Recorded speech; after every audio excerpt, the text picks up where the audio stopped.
What's good, Auto Lust gang? And today we're gonna be turning this 320 horsepower, pretty much paperweight, into a 400 wheel horsepower Goliath. And I'm gonna show you those parts that we're gonna use to do it right now.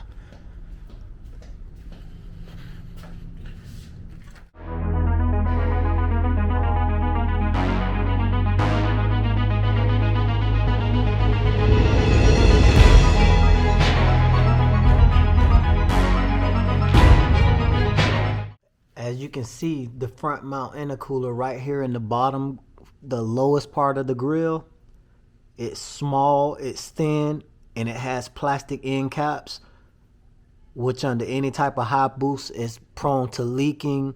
I mean, it's small, so I mean the frontal area doesn't get a lot of wind, so it's not going to be able to cool the air charge down sufficiently enough before the air has a chance to get to where it needs to go.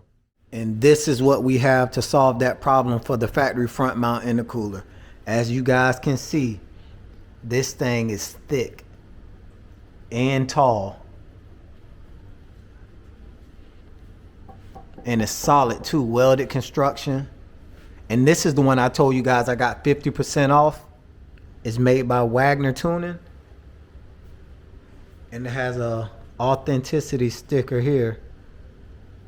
But yeah, this thing is beastly compared to the factory. It has a 113.5% larger frontal area and also 120% more volume, interior volume compared to stock.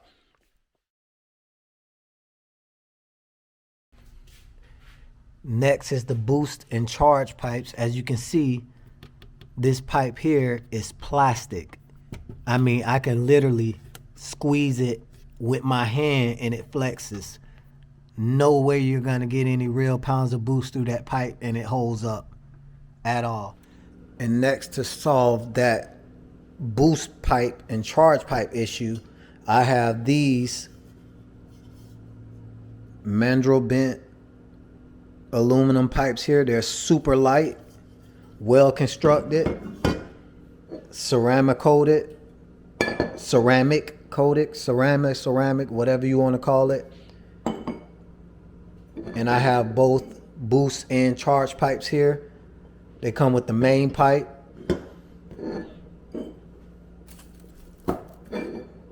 the boost pipe here, some little silicone couplers. I'm gonna take one of these out so you guys can see it. And it's fiber reinforced silicone coupler. And also it comes with these four clamps here, 3 small ones, 2 for this. And I'm gonna open this up also. This coupler here. So the large coupler for this side and the 3 small ones for this and this side. So it comes with 4 of those, and that's the full kit here.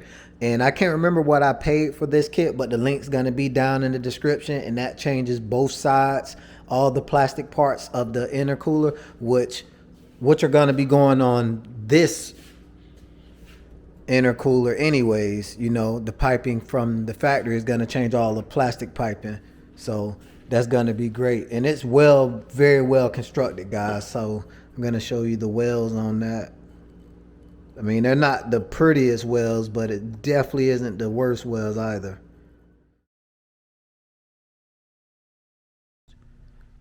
Sorry guys for the engine bay looking so dirty. I haven't washed this engine, in a while. I've been driving the other car that you already know is totaled now, so it's time to take a little bit better care of this car. And I'm also going to leave a link in the description where you guys could obtain this BMS Motorsports anodized aluminum oil filter cap here, because the factory oil filter cap is plastic and it's known to heat cycle and crack and become brittle. And this thing here lasts the life of the engine.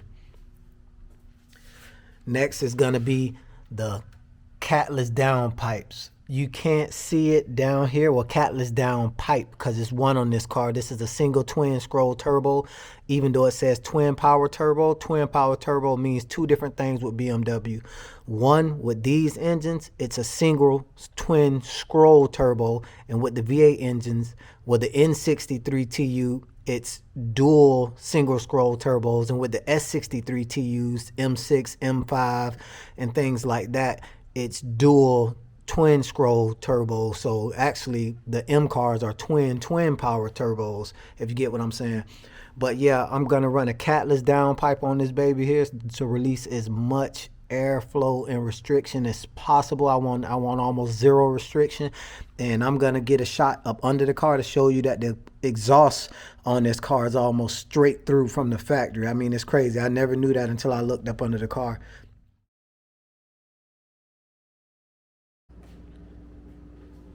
And this will be the Catless downpipe that I'm running. I decided to go Catless because I want as much performance as possible. So you see it straight through. And this is a 4-inch downpipe. Have the bongs with little bolts come in the place where the O2s would screw in. And the weld quality is great on here too, guys.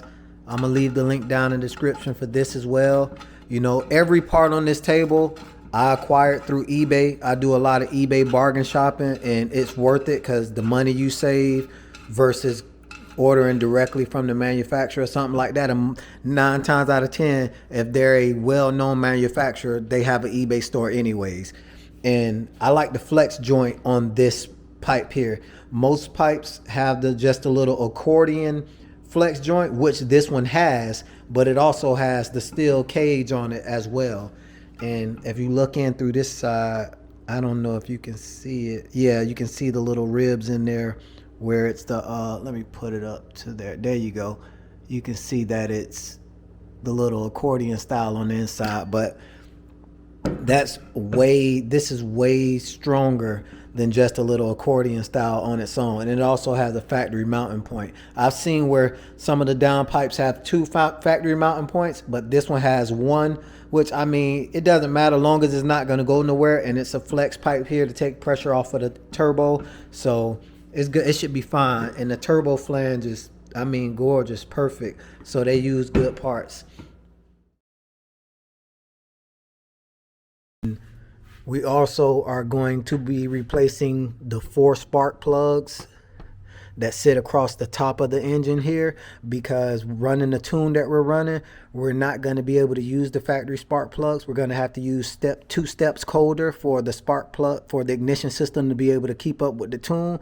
And I'm going to leave a link down in the description on where you can get those spark plugs from and the spark plug number, because it has a part number for NGK and a part number for BMW, but it's the same exact spark plug. These are the spark plugs I'm going to be running here.